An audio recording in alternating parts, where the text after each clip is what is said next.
Hello everybody, good morning, good afternoon, good evening, whenever you happen to be watching this video. Welcome to my lecture on Chapter 1, which really covers sort of the essential concepts of lifespan development. So this is just going to talk about some basic foundational aspects to developmental studies. And at the end of the presentation today, I'll talk a little bit about very little bit about scientific studies. So this won't be a very extensive lecture, but I'll give you enough basic information to kind of go over what you really need to know from this chapter. So the first part is you're going to hear a lot about different domains in human development. What we're talking about with domains is really more like different aspects, different kind of categories that we look at for human development. So for example, here on the first PowerPoint, you see we're talking about the physical domain. So really when we're talking about the physical domain, we're talking about physical aspects of growth and development throughout the lifespan, right?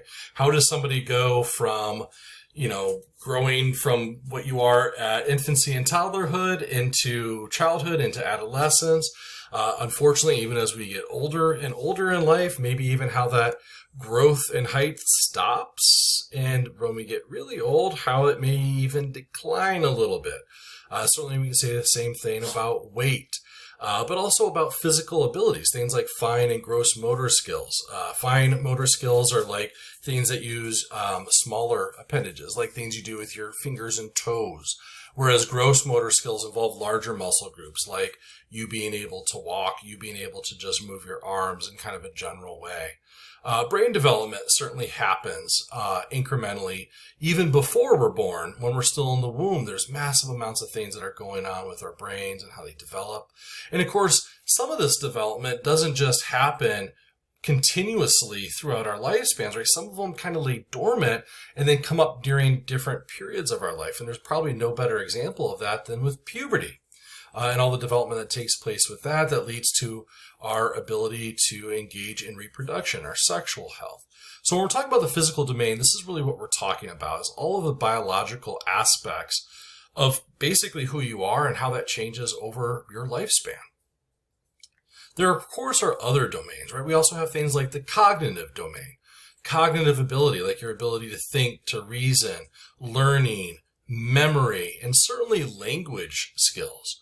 Are all important aspects of this cognitive growth. And as we go throughout the semester, every life stage that we go through, especially early on, we'll talk about a lot of this cognitive growth, how we learn to speak, how those language skills, if you're not able to speak, you're still able to develop language skills through nonverbal means. How does that development of language skills change sociologically, how you're able to influence with other people, how you're able to think and reason about the world around you.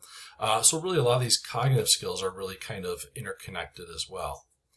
We also have what's known as psychosocial domain. So this includes really more of the social development, how you're able to kind of interact with other people and how your interactions with other people then influence your own kind of psychological development. So a big example of this, probably a really good example of it, is the second one on here, temperament and attachment. When we're born, babies are born with certain kind of innate temperaments. Some babies are a little bit more fussy than others. Some are a little bit more easy to please and kind of, for lack of a better term, chill. How they interact then with their caregivers, how they interact with their environment. If other things start to interfere with it, like they become colicky or if they have a really tough time teething, and what kind of support they get from their parents, from their family, can certainly influence how much they trust their family, how comforted they feel, how safe and secure they feel. And all of this leads to a blossoming of things like personality characteristics, emotions, self-esteem.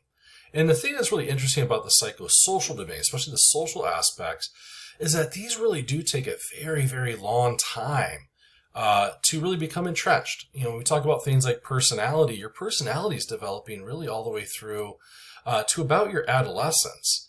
And then from that moment on in your life, from about late adolescence into early adulthood, it's pretty stable, it's pretty solidified, but it took a long time to get there. Certainly when we talk about things like self-esteem, emotions, especially things like emotional regulation, those all take a long time to develop as well.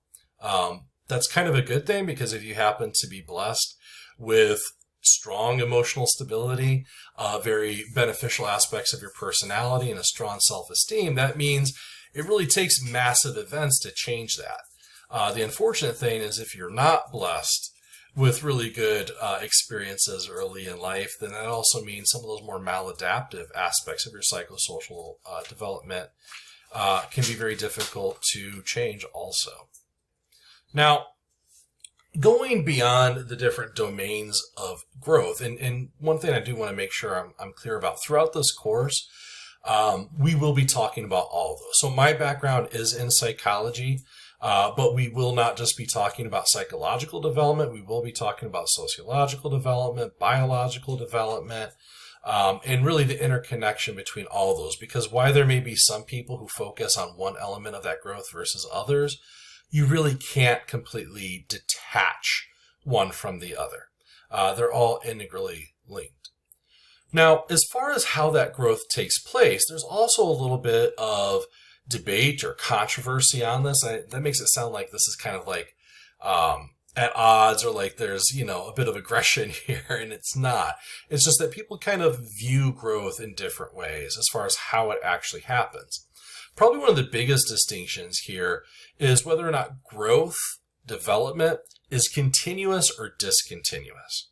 So with continuous growth, it means that development is a cumulative process, that it just happens, for lack of a better term, sort of like in baby steps, right? There's just a constant growth, or there's a constant decline, that there's no clearly defined stages of development.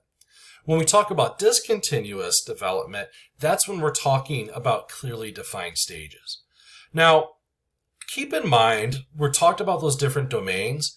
Some aspects of development are more on the continuous side, some are more on the discontinuous side, and a great deal of them kind of fall somewhere in between. So let me give you some examples on that. Something like physical growth is an aspect of continuous development. People grow, I'm talking about physically grow, like in height, little by little, kind of incrementally. Now, you may go through periods of your life where you're going through a growth spurt, and that growth, that physical growth in height is happening quicker.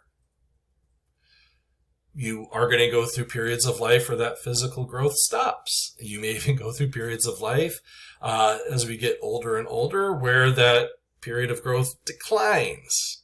But it's not something that is a clearly defined stage, right? If it was, that means, say you're 12, you go to bed, you're not in puberty yet, puberty hits you in the middle of the night, and now all of a sudden you go from being a 5'5" kid to being a 6' person, right?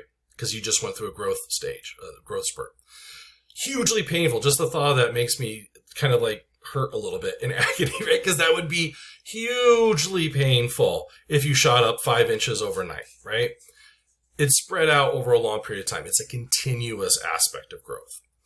Discontinuous development is where we have these clearly defined kind of stages or milestone events. Some things, a lot of the psychological theories that we're going to be talking about, and sociological theories in chapter 2, are discontinuous in nature, right? The idea is that children develop psychologically, sociologically, and they go through these different stages. When you think about kind of the big milestones that happen in childhood from like a cultural standpoint, many of those are discontinuous in nature too. For example, if I say, what's the big thing that happens when a person turns 16? How about when they turn 18? 21?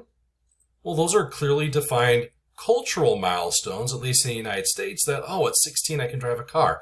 At 18, I'm an adult. I graduate from high school. At 21, I can drink alcohol, right? These are clearly defined kind of milestones. There's really nothing effectively different psychologically, sociologically, physically between a child who is 15 years, 364 days old versus one who then magically turns 16 overnight that makes them able to drive a car. It's just sort of this arbitrary thing that we do as a society to say, well, at 16 years, that's when you can do it. Of course, there's a little bit of flexibility there. It depends on the state that you live in, learner's permits, whatnot. But I think you all kind of get the gist. Now, remember, I said there's also aspects of growth that kind of blur the line between the two. Well, I'll give you one really good example of that. Language development, right? Early on, language development is a very discontinuous process. And you just think about it, even if you don't know much about language and how it develops in early childhood, we'll talk about that this semester, so not to be a spoiler on that, but we will definitely be talking about it. But there's some clearly defined stages. You probably think of a kid who babbles, right? And then they have their first word, and then maybe they start putting words together. Maybe they start learning more and more words, right? Those are all kind of clearly defined stages. Babbling, saying their first word, learning more words, putting those words together into sentences. So that would be discontinuous early in life. But, language development, really, when you think about it, is something that happens throughout your entire life. I'm well past the age in which I'm putting words together into sentences and putting together babbling and having my first word, but there's still words I learn every single day, right? Just the other day, I learned dichotomous. I never heard dichotomous before, right? That was a new word for me.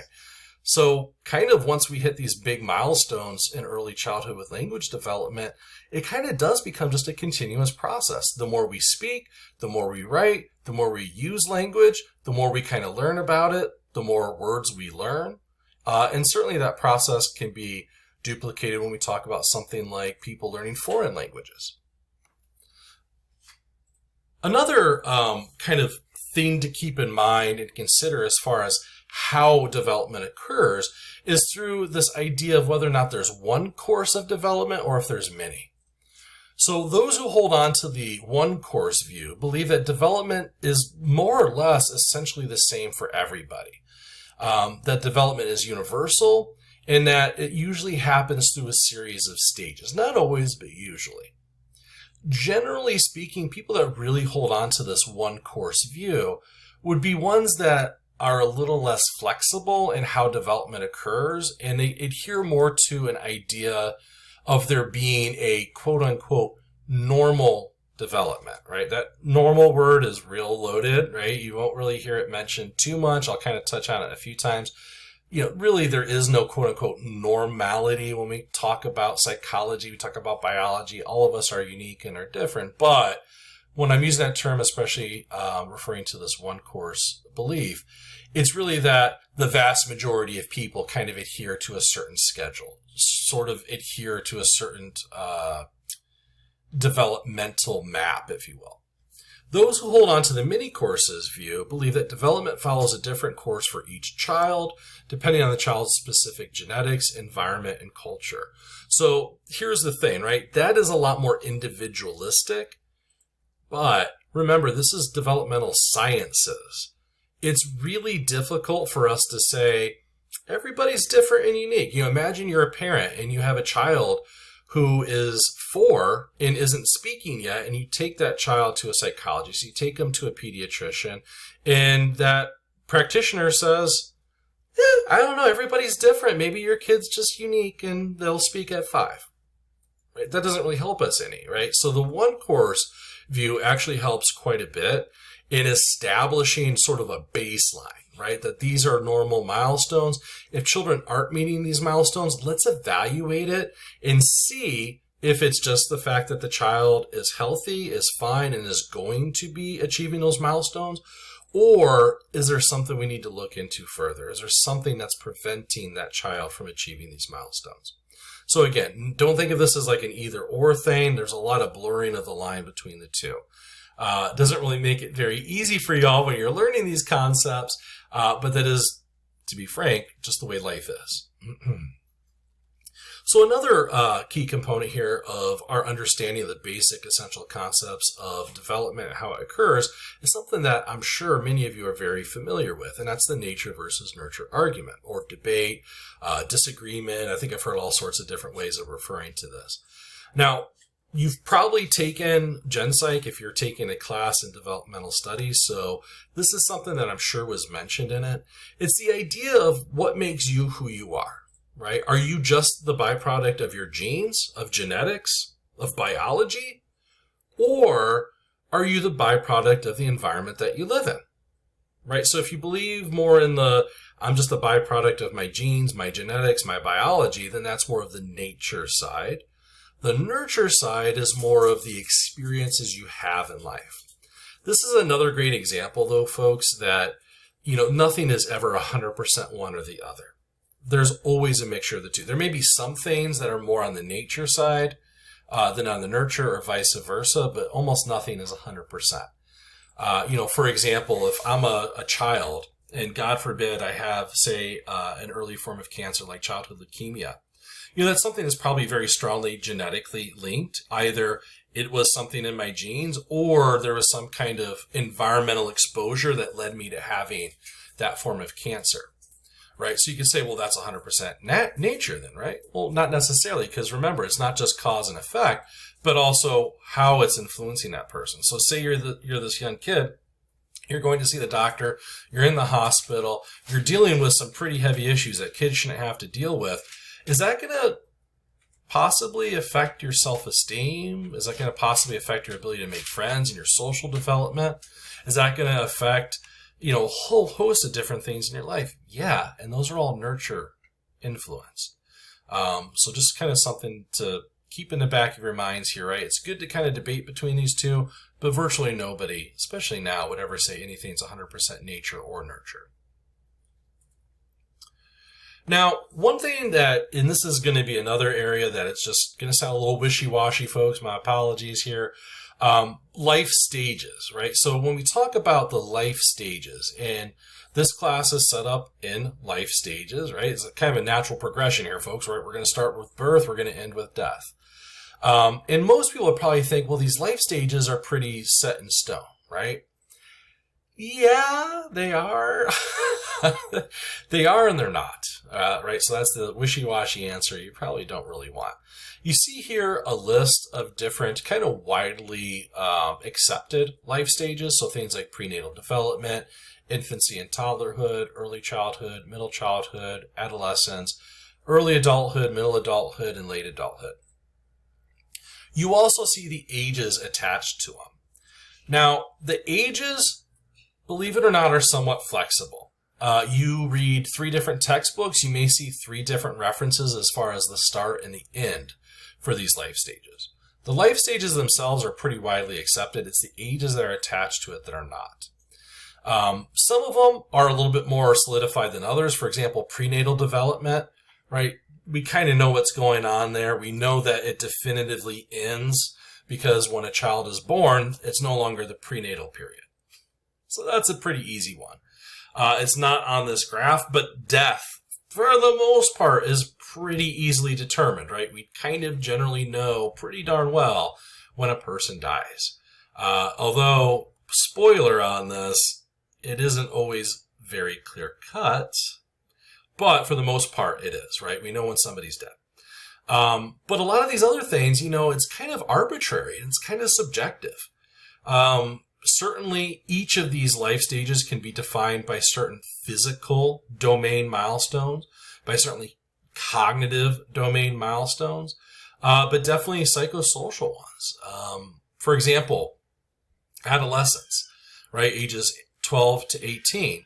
It can certainly be established, and I think most people would probably agree, one of the big things that signal onset of adolescence would be puberty. But who's to say when adolescence ends? Right? We definitely know when it begins. But is there really a huge difference between a 17-year-old, an 18-year-old, and a 19-year-old? Physically, maybe not. Cognitively, maybe not. Certainly, culturally, there is in this country. Certainly, legally, there's a huge difference. But again, those are arbitrary, right? Laws can be changed. So just something for you to keep in mind. Also, some of these life stages, like adolescence, are a fairly recent addition. In fact, if you go back, 150, 200 years ago, the concept of adolescents and teenagers really wasn't something that existed. The idea was you're a child, you go through puberty, become a man or a woman. Congratulations, you're an adult. Go get a job, go start a family. Right? This is why people started having kids a lot earlier. This is why we had things like child labor issues. What changed that was actually the advent of mandatory education, right? Public school education. And in order to encourage kids to get the education that they needed, there had to be more government protections, child labor laws, things like that, that kind of prevented kids from being kicked out of school and going and get a job when they're, 14 or 15. I'm saying that just to kind of give you a little background information that these are not always firmly entrenched. And in fact, there's always ongoing issues of trying to change these stages in some way. The most prominent example would be early adulthood. So some people now say from about 18 to 25, there should be a different little substage called emerging adulthood. So these are people who are adults in all sense of the word, but they may still live at home. They may not have full-time jobs. They may not have the ability to really care for themselves. They're still under their parents' roofs. Maybe the parent-child relationship shifted from being one of parent-child to being one of almost more like roommate type of a relationship. So just giving you a lot of background information on that just to let you know. These aren't always solidified. If you go look up other resources, you may see different things as far as the ages. All right, so Baltes' lifespan perspective. So overall, Paul Baltes was a German psychologist and was a leading expert on lifespan development and aging. There's several different aspects to Paul Baltes and his views of developmental sciences, and his views, incidentally, have been pretty widely integrated into a variety of different developmental studies. So you see mentions of this if you're going into, say, healthcare with pediatrics. If you're going into psychology and you want to work with kids, you'll see many references to it. Education, right? If you want to be a teacher, there's tons of references to Baltes and his contributions via his perspective on developmental studies. So what was his actual perspective? Well, there's a couple key aspects, key principles to it. I'm going to go over them briefly here, but in the next few slides, I'm going to go into greater detail about it. So one of the first things was that development occurs across a person's entire life or is lifelong. That sounds kind of like a no-brainer. You're probably like, well, yeah, right? But keep in mind, most of the history of developmental studies didn't focus on adolescents or adults or the elderly, right? It really focused more on prenatal development, it focused on infants, on toddlers, on children.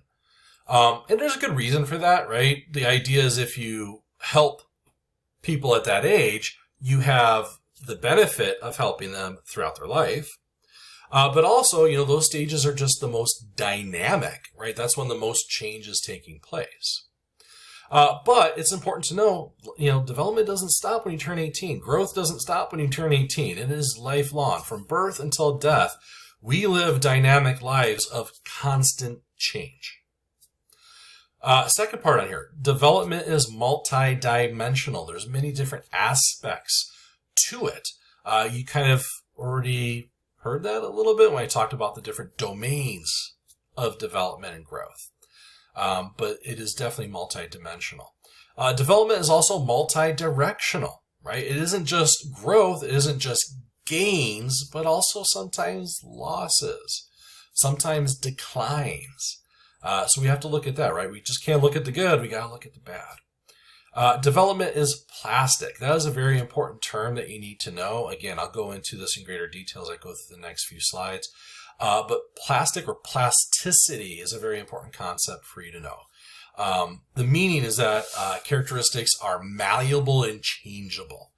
So basically, plasticity refers to the fact that the more you use something, the easier it becomes. The less you use something, the more you end up losing that skill, that behavior, right? So your interaction with your environment, your interaction with certain behaviors, with certain skills, helps in you mastering that skill, or, because remember, it's both directions, can lead to you not having the ability to engage in that behavior. So plasticity. Next point, development is influenced by contextual and sociocultural influences. We are not islands, right? Every person is not an island. You, whether you like it or not, whether you agree with it or not, are the byproduct, for better or for worse, of the interactions you've had with your family, with your friends, with your communities, with society. All of us are unique in that regard, but yet there's still some commonalities in that. You take two people, completely different individuals, and you put them in the exact same settings, you may not necessarily get the exact same outcomes. but you have two similar people and you put them in drastically different settings, I guarantee you're going to have some pretty different outcomes. So you always have to look at the context. And then finally at the bottom, development is multidisciplinary. There's a lot of different people that get involved. That I kind of touched on this already also, right, when I talked about Balti's overall perspective. That I said it's used in pediatrics for healthcare. It's used in psychology for child psychology. It's used in teaching. That kind of gives you a hint already, right? Like developmental studies involves a lot of different folks. So let me go into greater detail here, right? First one on here is development is lifelong. So development occurs across one's entire life. It is lifelong. It encompasses the entire lifespan from conception all the way through to death. This is quite different from the traditional view, which I mentioned, where the focus was really much more on, prenatal development, conception through prenatal development up to about adolescence. Really after that, you saw a lot of people just kind of losing interest. There really wasn't a lot of studies being done in that. Generally speaking, though, now, and I would say this is my personal viewpoint, probably since about 2000, 2010, one thing that I've seen quite steadily, at least in the United States, is that there has been a much bigger increase in studying elderly. Not saying that kids aren't important, not saying there's not studies going on, but there's been an increased focus of looking at elderly individuals, late adulthood, and helping them have happier, healthier lifestyles well into old age. And again, that's not necessarily something just in the United States. I know of certainly other countries. And basically what it is a byproduct of the fact that we are living older. Many countries, especially Western European countries, have, and also various East Asian countries, have really growing populations. So these are places like Italy, Germany, South Korea, Japan. So the idea is, well, this is something that we need to look into. This is something we need to have more focus on. And to be frank here, folks, this is something that money's being thrown at. So if money's being thrown at it, believe me, there's going to be researchers that are going to raise their hand and say, I want to study that for money. But it definitely gives you this idea of development is lifelong. So don't just think of this class as being about kids. It is about the entire lifespan. Development is multidimensional. So when we look at the different dimensions, I kind of already mentioned this, right? We talked about the domains. We talked about physical aspects of growth, cognitive aspects of growth, emotional, social aspects. Certainly we can extend this out even further and talk about legal aspects of growth and a whole host of other things. It is true that most research is done and most of the information that's presented in this class will be very individualized as far as here's some aspects of, say, physical growth in early childhood. Here's some aspects of cognitive growth in adolescence.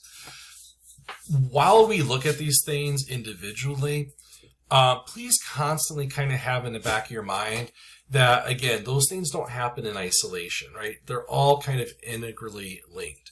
I gave an example earlier in the video on it. I'll give you another example now, right? Going into puberty.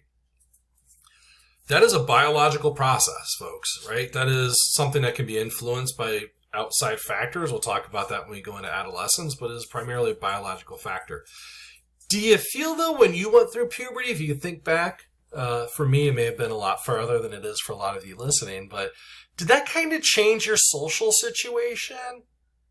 Did that change how you thought about things? Did that maybe change your emotional stability? I know certainly a lot of people going through puberty have reported like, oh my God, listen, I don't know. My emotions were going wild. I wasn't thinking clearly. I would do stuff just off of, reactions without really putting much thought into it. So that kind of gives you an idea how something even purely biological involves a lot of other things. Development is multi-directional. So I already talked about this in the overview. It kind of makes sense. I don't feel like this is something that I need to expand upon further. Remember that development is not growth, right? Development is how we change. That change can be growth, but it can also be decline. And it also isn't always going in just that one direction, right? You may have periods of growth that lead to decline, that lead to plateauing, and it may reverse itself. It just depends. But don't just think of development as meaning growth, because it does involve all aspects. Plasticity. So development is plastic, meaning that characteristics are malleable and changeable. The best way I like to refer to plasticity is kind of that old saying, if you don't use it, you lose it. I know somebody, I'm actually saying somebody, I mean myself here, folks. I used to be fluent in Spanish, right? I was really, really good with it. COVID hit, didn't really get a chance to speak it that often. I listened to, TV shows and music, and I read books in Spanish, but there's a difference between reading or listening to somebody and having a conversation with them, right? And I can say after COVID, I kind of continued being a little bit lazy. I didn't force myself to use the language every day. And because I wasn't using it, guess what happened, folks? I started to lose it, right? It was never really gone, but my ability to speak it at a native fluency level, my ability to think on my feet and to hold conversations, or certainly certain words that I'm like, I don't remember what the meaning of that was. And I had to look it up. Now, granted, plasticity means, if you don't use it, you lose it. But it also means the more you start studying, the more you start putting yourself in that position to use it, to speak it, the more you're talking to people, in this case in Spanish, the more that started to come back to me, right? So it's really referring to the changeable nature, not just of language skills, but a whole host of different things. You can certainly say the same thing about something like a sport, right? If I was a gymnast, and I don't think anybody wants to picture me being a gymnast, but we'll just go along with this fantasy here for a little bit. Say I'm a gymnast, right? Practice makes perfect. The more I go to the gym, the more I practice certain moves, the more it's going to come second nature to me. It's going to be like a reflex. If I have an injury and I'm not in that gym for a month, 2 months, 3 months, and I go back, I'm probably not going to be as natural with some of those moves as I would be otherwise, right? That also is an aspect of plasticity. So development is contextual. So development is influenced by contextual and sociocultural influences. Development varies from person to person depending on factors such as a person's biology, family, school, church, profession, nationality, and ethnicity. There's 3 main types of contextual influences that you need to know. So this is where I'm going to kind of go off topic here for a little bit, because I'm going to talk about these contextual influences, and I'm going to come back and I'm going to finish with Balti's overall principles that influences his perspective. So don't get too off track. This is going to be kind of like a little intermission, a little rabbit trail I'm going to go down here for a second, but I'm going to come back to Balti's in a little bit. So there's 3 main types of contextual influences. The first one is normative age-graded influences. That word normative really refers to normal, but remember I said normal is kind of a loaded term. Really, you can think of it as being common, usual, frequently occurring type of influence, right? So this is something that happens in a person's life. It happens to most people. It's fairly common. That's why it's normative. And it usually is based on the person's age, right? So the normative age-graded influence is something that's fairly common, something that frequently happens to a lot of people at a certain age. That's all it means. There can be normative age-graded influences that are biological. For example, I talked about puberty. Puberty varies widely as far as its onset, but I can tell you most people do have onset of puberty within a very specific age range. There are outliers, but most happen within a certain age range. When you talk about something like girls when they first have their menstrual period, boys when they first ejaculate sperm, those usually happen with a very specific age range. That's a biological normative age-graded influence. There's also things like sociocultural normative age-graded influences, right? Most people graduate high school at 18. Does everybody graduate at 18? No. I mean, in theory, yeah, you could graduate early, you could graduate late. But the vast majority of us, this is what makes it normative, graduated at 18. So that's what we're talking about, normative age-graded influences. Now, keeping with that normative part, we also have normative history-graded influences. So the normative is the same, right? This is normal, this is natural, this is common. The difference is it's not based on age. It's based usually on some kind of large historical event.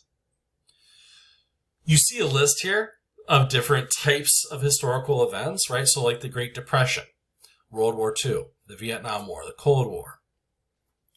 I can tell you all, right? COVID-19, that definitely was a history-graded influence, the pandemic. The reason why this is different from what I just mentioned about is this historical event influenced everybody regardless of age, right? So it's not like puberty where it usually hits within a certain age range. It's not like graduating high school where the vast majority of us do it at 18. This is something that all of us, right, who are alive now and who were alive then, went through COVID-19. We went through the pandemic.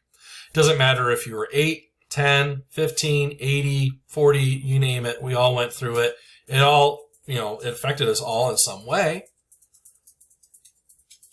Because we all went through it, we all experienced it, or at least the vast majority of us, that's what makes it normative. The history graded just means it's some kind of historical influence. Now, that doesn't mean we're all affected the same way by it. Certainly, an 8-year-old was affected differently than a 40-year-old. Certainly, depending on where you live, how affected you were by it, right? Somebody who didn't contract that virus and, maybe their defining moment of going through the pandemic was just the upheaval to their work life, their school life. Is probably going to have a very different recollection of the events and how it influenced their life to somebody who may have lost 3 or 4 family members to it, right? So it's not necessarily saying we all went through the same experience. It's just that we all went through the same experience and we felt it in different ways. The next one on here is non-normative influences. So non-normative means these aren't routine, kind of quote-unquote normal, common experiences, but they still affect us in some way. So not all of us has childhood leukemia, right? Thank God for that. If I'm a kid and I have childhood leukemia, that'd be a non-normative influence, right? This isn't something that everybody's going through at my age. This isn't something that affected a whole society. This is just affecting me. So that's what the non-normative is, right? Really technically means not normal. I like referring to it as not common, not typical, not usually happening. You see a bunch of lists here, like going through a divorce, coping with the death of a child, getting a certain job offer. One of the things that's really interesting is when we talk about non-normative influences, some of them are more common than others. For example, getting a divorce, sadly, in the United States, it isn't maybe everybody goes through it. Hopefully not. I'm married. I don't want to go through a divorce. But it's not super rare either, right? Probably more people go through a divorce than, say, have childhood leukemia. The part with this is that the more common it is, oftentimes the more accepted it is within society, the more support there's available for it. The less common a non-normative influence is, the less support there is, and oftentimes the more the person experiencing it can feel sort of ostracized, forgotten, isolated by it. That changed a little bit with the advent of social media, so we're able to reach out to people, right? If I have a really rare form of some kind of disorder, and say there's only 100 people in the world, if you go back 30 years ago, I may have felt really super isolated. I felt like I'm the only person with this disorder and I can't relate to anybody else. But now with social media, even if those 100 other people are scattered around the world, we can still chat, we can still talk, we can still communicate, and maybe I don't feel so isolated. All right, other contextual influences. And remember, we're still within Baltes' aspects of his different principles. I'm going to come back to the last point here in a little bit. But cohort, this is very important for developmental studies. So cohort refers to a group of people who are born at roughly the same time period in a particular society. Usually when you hear that word cohort mentioned, you may not have heard that word before, but you've heard of examples of it, right? So if you've ever heard of Gen Xers, millennials, Gen Zers, baby boomers, right? Those are cohorts. The idea here is that based upon history-graded influences, the normative history-graded influences, culture, society, the day and age that we're living in has influenced people generally who are growing up at a certain time. So that's what we refer to with cohorts, right? It doesn't mean everybody who, say, was born in the 1960s exemplifies the typical baby boomer or 1950s or a little bit earlier. But it just means it kind of gives us an idea of general aspects of what we kind of look at in these different cohorts, these different groups of people. And we do follow them throughout the lifespan, right? So again, that's not just something for childhood, adolescence, it goes all the way into adulthood. Socioeconomic status. So socioeconomic status, or sometimes you'll see this shortened as SES, is a way to identify families and households based on their shared levels of education, income, and occupation.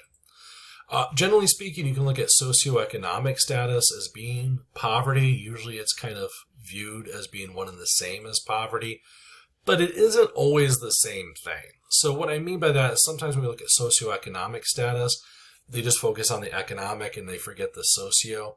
But if you look at in societies how certain groups of people, either based on race, ethnicity, gender, sex, religion, in certain societies outside the United States, it's not so much a thing here, though it has been in the past, political identification, how has being part of that group led to you kind of having a different experience than people who weren't part of that group. So that's really what we're looking at with socioeconomic status. Now, generally, the reason why this is so paired with poverty is that usually, if you're part of an ostracized group, not only are you going to be treated differently in society, but then that's going to lead to you having less outcomes or less beneficial outcomes for things like jobs, employment, getting money, keeping that money, etc. Last part on here is culture. So cultural influences are really a large aspect of different things. And this is something that oftentimes, especially when you grow up in a country like the United States that is very large and very dominant globally, that we tend to fail to see the cultural influences that we have and how they're different from other countries. You see that with most large countries, incidentally. Smaller countries, I'm thinking back to my time spent in Europe, in a lot of the physically smaller countries that had larger neighbors, it seems like they were a lot more aware of how their culture was different from other cultures. The reason for that is it's just so dominant, especially in the United States. Our culture is very dominant. There may be small little differences based upon the region that you live in, based upon your ethnicity, your religion, based upon your race. But, by and large, there are certain cultural influences that we have in this country. The diet, our access to resources, largely the way we speak, the way we talk, the music we listen to, the movies we listen to, all kind of influence this cultural influence to our overall growth throughout our lifespan. Ethnocentrism is specifically focused on the cultural influences within a specific ethnic group. Oftentimes, too, you'll see where that's sometimes applied to racial. So sometimes you'll see ethno-racial centrism mentioned also. A very important term for you to know, cultural relativity. So it's an appreciation for cultural differences and the understanding that cultural practices are best understood from the standpoint of that particular culture. That's very important because oftentimes, especially if you're not from that group, we kind of have that outsider perspective looking in. And in doing that, we're looking at it through the filter of our own cultural influences rather than from the group themselves. And that's always really important. It's kind of interesting. Like a good example of this is looking at something like how certain countries around the world still have a very strong cultural practice of arranged marriages. And coming from an American perspective, I'm sure that does happen in the United States, but it is very rare. It certainly is not part of our culture in the United States to have arranged marriages. So it'd be easy to look at something like that and say, that is not fair, it's not right, people have the right to pick for themselves. Interestingly enough, those countries also have a far lower divorce rate, but of course then you have to think, well, they have lower divorce rates because it's more stigmatized, so maybe they're not more successful in marriages. A lot of different things to bring in. But the point of the cultural relativity is, who am I to say my culture is better than theirs? Who am I to say that our cultural practices, just because they're different, are better than theirs, right? So I would look at that with a cultural relativity perspective of saying, let's look at that from them. Let's look at it from their perspective. What's the benefit of this societally for them, right? Not through the filter of somebody who doesn't come from that culture. So I said we're going to kind of go down a little bunny trail here, a rabbit hole. We're going back to Baltes. Development is multidisciplinary, and this is something I've talked about before, right? I come from a psychological perspective, from a therapeutic perspective. Certainly as we go through the semester, you'll see where there's references to, counseling. But keep in mind, that isn't just solely for, psychologists. That's stuff that can be used in a lot of different professions. And indeed, when we talk about developmental studies, there's a ton of different professions and fields of study that have a role to play here. Ranging from psychologists, sociologists, neuroscientists, of course, healthcare providers, pediatricians, nursing, anthropologists, educators, economists, historians, medical researchers. I'll even go one further, something that's not on this list you probably don't think of, but what about law enforcement, criminal justice? Kids commit crimes, y'all, right? Kids have special needs. That it does involve the criminal justice system. So even something like that is very much so involved in developmental studies. And this is just a short list. All right, so now I'm going to transition a little bit and talk about basically kind of transition into research really briefly and talk about how research is done in developmental studies. This is going to be a very, very, very brief kind of overview, though. I'll go over mostly definitions. I do have other videos that talk more specifically about scientific method, that talk about different types of studies, and I think I'm going to post links for that so you all can take a look at those. So when we're talking about how we have studied what we've studied, how we know it, how we can define it, one important thing for you to keep in mind is this kind of discrepancy between experiential reality versus agreement reality. So experiential reality refers to knowing, understanding based on your own experiences, based on your own history, based on what happened to you. Agreement reality is knowing based on what others have told you, cultural influences. So I'll give you a good example of this. COVID-19, I just mentioned that a little while ago. You could have a certain specific experience of COVID. I had this happen actually where I had students in one of my classes, wasn't long after COVID, where we were talking about it, they were making mentions of it, and I happened to be living in Florida. A lot of these students weren't from Florida, and they made a reference of something along the lines of, talking about what they experienced. I was talking about what I experienced. Obviously, coming from different states, we had slightly different experiences, and as I mentioned before, you're going to have drastically different experiences if you happen to be in a family that had a death in that family, or you lost a friend to COVID-19 versus somebody who didn't, right? All of us had our own unique little individual experiences. That's the experiential reality part, right? What you actually went through. The agreement part, though, is kind of interesting. It's kind of tricky because when we start hearing other people and they have different experiences and you hear it repeated many, many, many times, it starts to influence your own thoughts, your own mind. So this is where I was saying, me being from Florida, me going through the pandemic in Florida, talking to students who weren't from the state, the overarching idea is that in Florida, nothing happened. There was no pandemic, folks, right? Nothing closed down. Everything was fully open. It was a big party. That was it, right? And that was kind of what a lot of these students were saying. They said, you don't understand. In New York, in California, stores were closed. Restaurants wouldn't let people inside, right? And I had to tell these people, I said, that happened in Florida too. Now, admittedly, it didn't happen for as long in Florida as it did in other states. But I assure you, it did happen here. Were some parts of Florida maybe more strict and less strict? Possibly. I can only speak from where I lived. But what was interesting is that this kind of shared idea, repeated on TV shows, on news programs, repeated on social media, was at odds with that. So what happened was that even people who've lived through it start to kind of have their memories changed a little bit based on that agreement reality.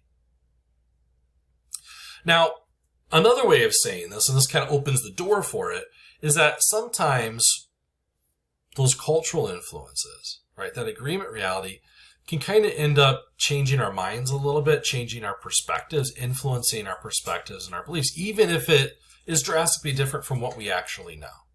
And that opens the door for a lot of different biases, and confirmation bias is specifically on here because you will see going through this, those who reach out to me, confirmation bias is a really big thing with me, right? So confirmation bias is a tendency to look for evidence that we are right, and in so doing, we ignore contradictory evidence.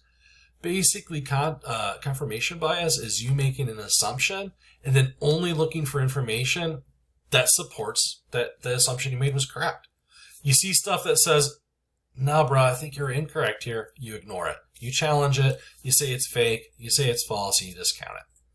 The reason why this is such a big issue, and the reason why I talk about it so much, is that it's very common, right?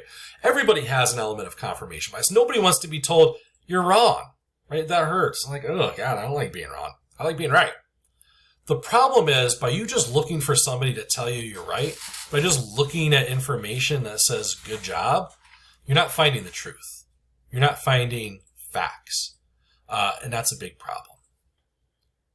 That's also a good segue into the scientific method, right? Because what's the point of the scientific method? It's not to say, wow, a lot of people agree with me. It's to find the truth.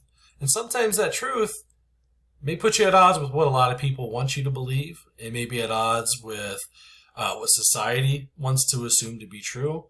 But remember, the point here isn't to win popularity contests. The point here isn't to win prizes, even fame and glory. It's to find the truth. So science involves continuously renewing our understanding of topics in question in an ongoing investigation of how and why events occur.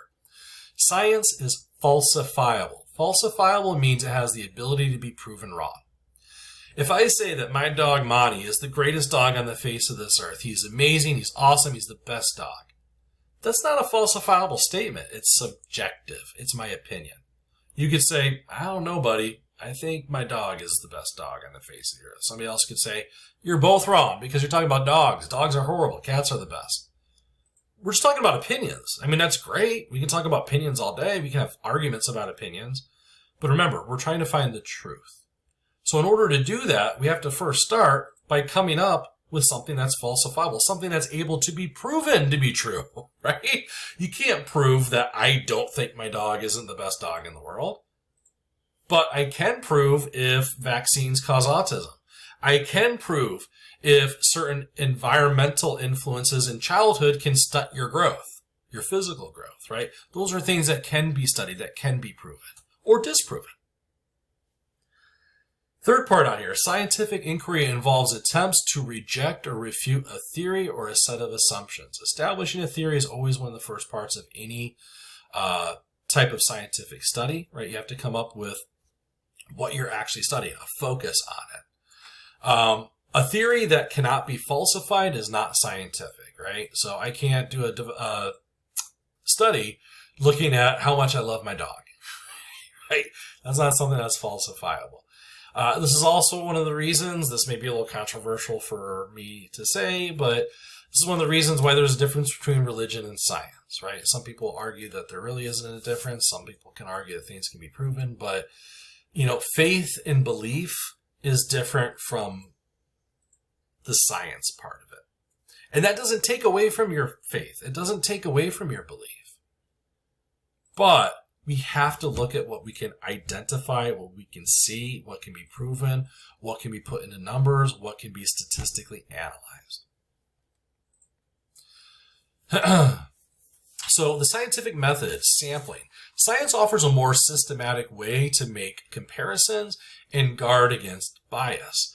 Random sampling is oftentimes one of the ways in which we do this. So it's techniques that are used to ensure that all participants have an equal chance of being selected. A randomly selected representative sample is preferable, but is not always used because of costs and other limitations. So random sampling is mostly applied to when we're talking about doing experiments. So if I want to do an experiment, like I want to see, does, you know, I don't know, something innocuous. Does caffeine make college students study better? Does it make them do better in class? right? If I'm doing that, my random sampling is I want to take college students because that's who I'm applying this research to. But think about it for a second. The population of college students, that's all the college students say in the United States, there's millions, if not maybe even tens of millions of them. I can't do an experiment on tens of millions of people. I mean, my God, that would be really time consuming, be really expensive. That ain't happening. And also, not all of them are going to participate. So I have to pull a sample from that group.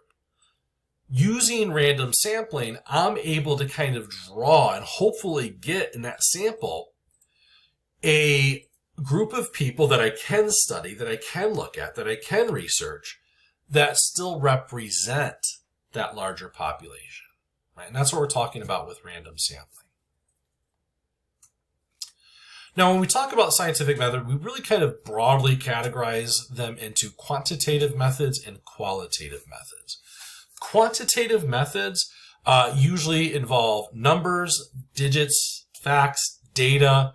It is statistical analysis, right? So as much as I hate to say it, I'm scared too. I got goosebumps on my skin right now. We're talking about math. Right? Huge hatred of math from when I was a college student and probably even before that. Although I do have to say statistics is quite different, right? I've always loved statistics. But that's what we're talking about with quantitative methods. So these are research studies that are based on math, on statistics, on data, and analyzing them to try to find some kind of statistical relationship. The other type are what's called qualitative. So with qualitative, what we're really talking about is describing. Generally speaking, qualitative research, I don't want to say it like this, but I kind of have to, isn't usually held up as being on the same level as quantitative.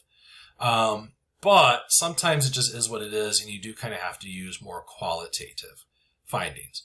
A good example of this, talking about developmental studies, if I wanted to look at rates of HIV infection with children that are in the womb, right? That mothers have HIV, they end up conceiving, and I want to see what ends up happening to those children that are born to these mothers. Are they going to have HIV? Or is there a drug I can give them, right? That's a real kind of controversial one. So if I was doing this as a quantitative research, if I'm doing this fully as an experiment, that means at some point I would have to take women who do not have HIV and give them HIV to see if it affects their kids. That's not happening. That's not ethically happening. So for that reason, we kind of have to go more qualitative and kind of different types of research and look at women who already have HIV, see kids that are born to them. Okay, we have some kids here that have the HIV. We have some kids here that aren't. What did these women do differently? Let me describe what they did differently. Now, oftentimes what you see is qualitative research. This is why I said I'm kind of hesitant to say it's viewed as less than quantitative. But qualitative sometimes opens the door to later quantitative studies. I know I'm kind of throwing a lot of terms at you, but generally speaking, that's one of the big benefits of qualitative research.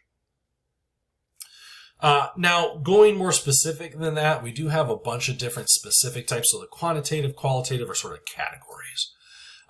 We have descriptive studies, right? So the objective here is to describe phenomenon.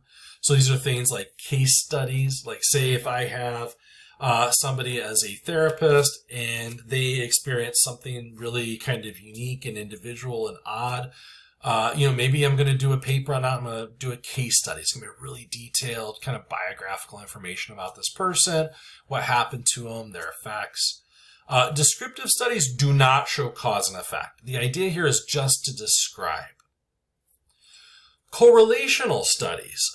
These also do not show cause and effect.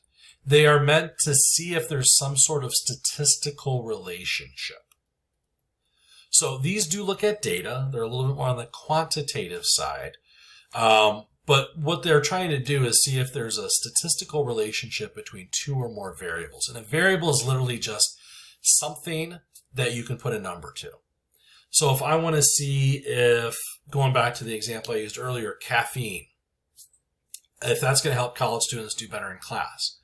Those are two variables I can measure. I can measure intake of caffeine, and I can measure what your grade is in a class.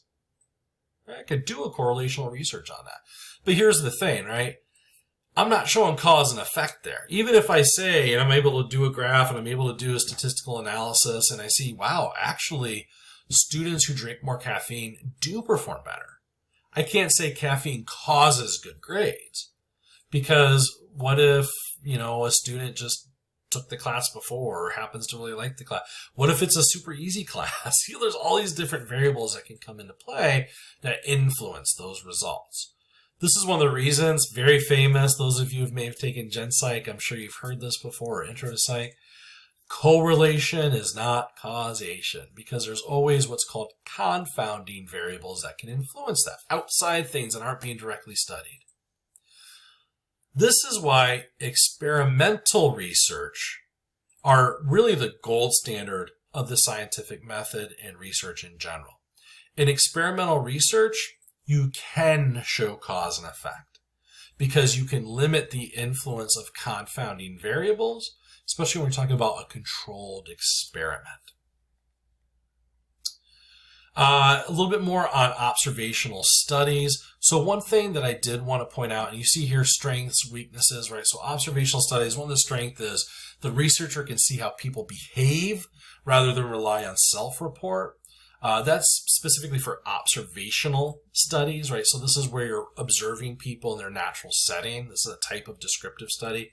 So if I want to see how kids interact with one another, I can watch them playing on the playground, right? That's pretty direct. I can see for myself right here. Are there kids that are bullying other kids? Are bigger kids bullying kids who are shorter, smaller, younger? One of the weaknesses with this is that they do not allow the researcher to kind of explain cause and effect. If I see that bigger kids are picking on smaller kids, I can draw a correlation there. I can make an assumption. That doesn't necessarily mean it's true. The other big part, this is specific for observational studies, or sometimes they're called naturalistic observations, is something called the Hawthorne effect. And this is very important for y'all to know. Hawthorne effect really comes up in a lot of different ways, but especially when we talk about studying behavior, human behavior, is that people, when they know they're being watched, have a tendency to kind of put their best foot forward. The way I like to explain this is I tend to not be the cleanest person in the world. Like, I'm not a slob, but, I'm not super neat and tidy. I tend to be a little messy sometimes. But if I know company's coming over to my house, guess what I'm doing? I'm cleaning, I'm putting stuff away. I want to make sure stuff looks neat, tidy, organized. I want to put my best foot forward. I don't want to look like a slob. This comes up a lot when we talk about studies, because what if I'm trying to look at something like seatbelt usage in adolescence? If I ask somebody, excuse me, do you wear your seatbelt? Most of us know we should wear our seatbelt. So if somebody's asking me that, especially if it's somebody that looks kind of professional, that's writing down my answer, most of us are going to say, yeah, I always wear my seatbelt. Do you ever text and drive? Oh, no, that's dangerous. I don't do that. Well, folks, a lot of us don't wear our seatbelts, and a hell of a lot of us drive and text. It's not so much lying as much as it is that we don't want to admit to ourselves. We know we should be doing it, we just kind of don't do it. And that's a good example of that Hawthorne effect.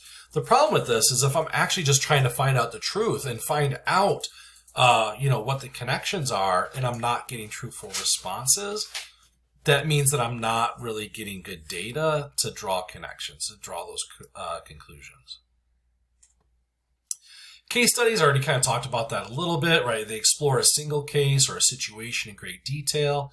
Good example of this, again, pulling from Gen Psych, Intro to Psych, is the gentleman named Phineas Gage. Back in the 1800s, a railway worker, had a metal spike pierce his skull clean through, had a drastic change in his behavior afterwards. Something like that, like, wow, not a lot of people are getting a metal spike piercing their skull and their brain. Like, let's talk about this. Let's see what happened. We're not showing cause and effect. We're just providing a lot of really good information about that person. So One of the strengths here is that it's helpful when investigating really unusual situations that very little is known about. Phineas Gage is mentioned so much in Gen Psych courses because that actually started the process of us understanding, gee, what if certain parts of your brain were responsible for certain functions, right? If we know for a fact that metal pipe definitely went through this part of the brain, and afterwards he had problems with speech comprehension, maybe that part of the brain has a role to play in speech. You're not saying definitely, right? It's just that doesn't usually happen. Maybe we'll draw a connection, set the stage for later for other research to be done that can prove that conclusively. So one of the weaknesses for case studies is that the findings cannot be generalized. They cannot be applied to other situations, to larger populations. This is because cases are not randomly selected and there's no control group, right? That's when we're talking about experiments, is that control group part. Surveys, these are usually used to track a standard set of questions. So surveys, questionnaires, even interviews. Oftentimes what we're looking at here is you're given a series of questions. Either they're written or like in an interview they may be asked, and you have to respond to them. That Hawthorne effect still kind of plays a role. And usually surveys, questionnaires, things like that, they're better when they're anonymous. But the benefit here, one of the strengths it says on here, can yield surface information on a variety of factors. They're useful in examining values, attitudes, and opinions. I'll tell you another big benefit here. Surveys, questionnaires, interviews can get a lot of information in a real short period of time. Right? I can send an email to all the students at the school. It could be hundreds, thousands of students with a link for a survey. And maybe I'm not going to get every student to take part, but I'm going to get a good amount, especially if I incentivize. I say you take this survey, you're going to get like a $10 gift card to, wherever, right? A lot of people would do it then. So I can get a ton of information in a really short period of time. That's one of the big strengths for surveys also. Weaknesses, they may not allow for an in-depth understanding of human behavior. Self-report may limit accuracy. One of the big drawbacks for surveys is that language, how you word the questions, makes all the difference in the world, right? If I ask somebody something like, do you believe that there's intelligent life outside the Earth? If you ask me that, what you're asking me is, do I believe in aliens? Somebody else, though, from a different background, different experience, may say, oh, you're asking me if I believe in God. Somebody else that may be a little bit more sarcastic may say, I don't think there's intelligent life on the Earth, let alone outside the Earth, right? So you can see the same question can be taken different ways. Language is also important, literally in the language that's used, right? If I am sending out surveys to a whole bunch of students, and it's only in English, but there's a sizable amount of the student population, and granted this isn't too common, that are Spanish speakers, well, they're not going to answer that. They're not going to respond to that survey. They're not even going to respond to the email. Also, the type of language, right? So not just like if it's English or Spanish, but the level, right? So if I'm doing a little survey and I want to send this out to a bunch of elementary school kids to see how they responded and how they reacted during COVID, I'm going to harp on COVID some more. But I worded it as something like, given our current public health paradigm in this nation, how are you addressing the safety, security, and overall sanitation needs within your family dynamic? Right? And I'm asking that to like 10-year-old kids. I'm not getting honest answers, but here's the thing, right? And this kind of goes back a little bit to the Hawthorne effect. Almost nobody will ever say, I don't understand what you asked me. Can you explain it in a more simplistic way? What they'll do is they'll just say yes. They'll go, yeah, yeah, yeah. Right? Or they'll come up with some kind of fudged way to answer that question. That's just kind of human nature. Content analysis versus secondary content analysis. So with content analysis, this is still within descriptive research. It involves reviewing media such as old text, pictures, commercials, lyrics, or other materials to explore patterns or themes in culture. Secondary content analysis is oftentimes referred to as archival research. Those college students who have done like research papers, you're really doing secondary content analysis or archival research when you're doing those papers. This is where you're looking at more legitimate, kind of peer-reviewed sources, and you're applying that to a certain topic. So the strength is that they do not have to recruit participants, right? This is something you can just do on your own. Oftentimes they're very inexpensive, if not free. The weaknesses is that it provides information that's often limited to the questions asked and the quality of the data originally collected. Oftentimes what you see is that archival research is usually done very early on in clarifying what kind of experiments or correlational studies will be done later. Correlational research, use of scatter plots, positive correlations, negative correlations. I have a separate video that goes into this in greater detail. It has a lot better animation, so make sure you check that out. Likewise, with experimental research and experimental studies, check out the video I have on that because it does have better animations and is a little bit better in describing that. One thing I did want to go into is cross-sectional research. So this is really dealing more with correlational studies. Cross-sectional research, though, can be applied to other things, but usually it is just applied to correlational studies. So remember, this is where we're looking at statistical data, trying to connect statistical correlations between two or more variables. So when we talk about a cross-sectional study, really what we're doing is we're looking at people at one moment in time. We're collecting the data just at one time. The advantage is that it's less time-consuming because we're just doing it once. And because of that, it's also oftentimes less expensive. It also provides information on age differences, especially like developmental studies if we're looking at different cohorts at a single time. Right, so it says here like year of study 2010, cohort A 20 years old, cohort B 50 years old, cohort C 80 years old. Now, what if I asked these group of people, do you wear your seatbelt when you drive? Right, and I'm looking at one group that's 20-year-olds, one group that's 50-year-olds, one group that's 80-year-olds. I may want to compare and contrast and see, like, what if I'm trying to do a public safety announcement for the government? Do I want to gear that public safety announcement to 20-year-olds, 50-year-olds, or 80-year-olds? Well, I don't know. Let's see who is the least likely to wear seatbelts. Right? One moment in time, though. That's the key. Cross-sectional means one moment at a time. You can do several different people, several different groups, but it's at one moment.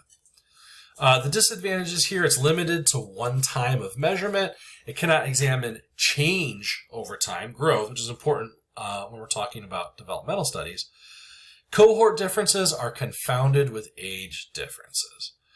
So what that means is, as much as you may not like to admit it, right, you all are a different cohort than your parents, than your grandparents, but even though they may have drastically different views now, guess what, folks? Your folks when they were your age, their folks when they were your age, there probably wasn't a lot of differences, right? So how do I know things that you may be doing, part of your cohort group now, is part of a new cohort of Gen Zers, or is it just 18 to 20-year-olds in general? Right? I can't see that with this. Which brings me to longitudinal studies. So longitudinal studies follow those groups over time. Right? That's the difference between a cross-sectional study and a longitudinal. Cross-sectional, one moment in time. That's when I'm collecting the data. Longitudinal, I'm following it out over a period of time. In fact, it's in the name, right? It goes over a long period of time. So maybe now I'm following a cohort. Like say I'm going to follow you all, right? I'm going to follow college students right now, 18 to 22 generally. And I'm going to see over the next 5 years, 10 years, 15 years, 20 years, do you go on to higher education? Do you go on to better employment? Do you go on to making more money? Like what happens? What's the trajectory from this point forward, moving on throughout your life? One of the problems with longitudinal studies, one of the biggest problems is attrition, right? So attrition means participants dropping out. Some of that is just due to a lack of interest. Some of it is that it's just really expensive and difficult to kind of keep track of people over 10, 15, 20, 25 years. Maybe not the happiest thing to think of, but also people die, right? So the longer a longitudinal study, the more attrition. That's just a part of life. There is also kind of a blending between cross-sectional and longitudinal, and we call that a sequential research design. So it includes elements of both, the longitudinal and the cross-sectional. The big advantage here is that it examines changes within individuals over time. It examines changes between participants of different ages at the same point. So what I was mentioning about you where you're at now, well, maybe your folks when they were your age, things weren't that different. Maybe their folks when they were your age isn't that big of a difference. Well, this kind of answers that question, right? Is there a difference between the cohort during the generation, or is it just more age-based?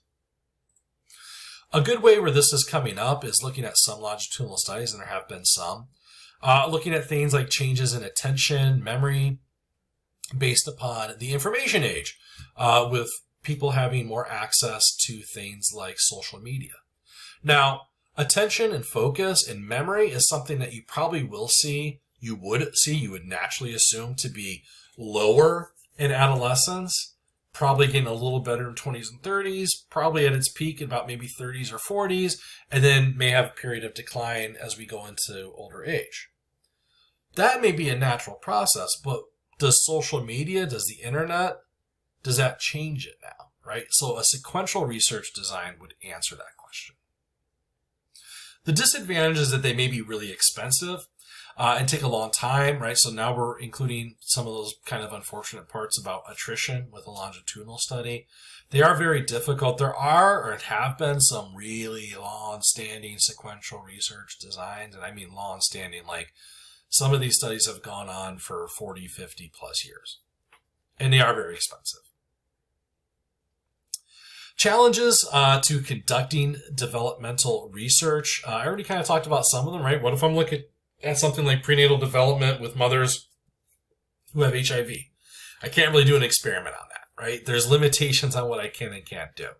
I can't figure out, does smoking stunt physical growth? Let me do an experiment on that. I'm going to take a group of kids and I'm going to let them smoke. Right? I'll let them start smoking at like 8 or 9. And I'm going to see if their growth is stunted. I can't do that. There has to be a level of ethics applied, and there is a very formalized process to make sure the highest ethical standards are applied. Any institution that does research, whether it's a school, it's a government body, it's a private organization, do have to have those rules in place. They are uniform rules. They do involve having what's called an IRB, or an institutional review board, set up. There's a slightly different process. It's the same. If animal research is being done, they call the board something different, but it's still the same setup. And the idea here is if you're doing research, especially research on participants, or in that case on animals, you have to get approval from this board every step of the way. And what they're looking for, what they're really looking for, is that there's a minimal amount of harm being applied to the participants, and that the participants, this is true for humans, not for animals, were given informed consent, right? So informed consent is a contract stating that the participants agree to engage in the research. Part of that is they have to be notified of what the experiment, what the research will entail, possible consequences of it, what they'll be provided with to deal with those consequences, right? So there's nothing hidden. Very, very important. Generally speaking, whether the research is done on animals or humans, the standard's a little bit different, but the way they determine this is the same, is that does the benefit outweigh the risk? Does the benefit outweigh the harm? Now, for animals, really what they look at on that isn't necessarily avoiding death, because a lot of times, sadly, with animal research, it does lead to the death of the animals. Not always, and that certainly depends, right? Psychological research on animals almost never leads to death of the animal. But when you talk about things like medications, it usually does. It almost has to. The idea there is, are we not causing any undue harm or discomfort in that process? Not necessarily avoiding long-term consequences, because death could be the result. With people, obviously, that's not, right? You're not going to have any experiment that leads to the death of the participants. So the idea there is to minimize any harm at all costs. And if harm is part of it and it's going to happen, what are you going to do to deal with that? What are you going to do to kind of counteract that a little bit? So that is it. A little bit longer video than I had anticipated. And of course, I'm going to have links to those other videos. So please feel free to watch those. But otherwise, I hope you enjoyed this lecture, learned a lot of good information. And of course, if you do need anything else, always feel free to reach out to me.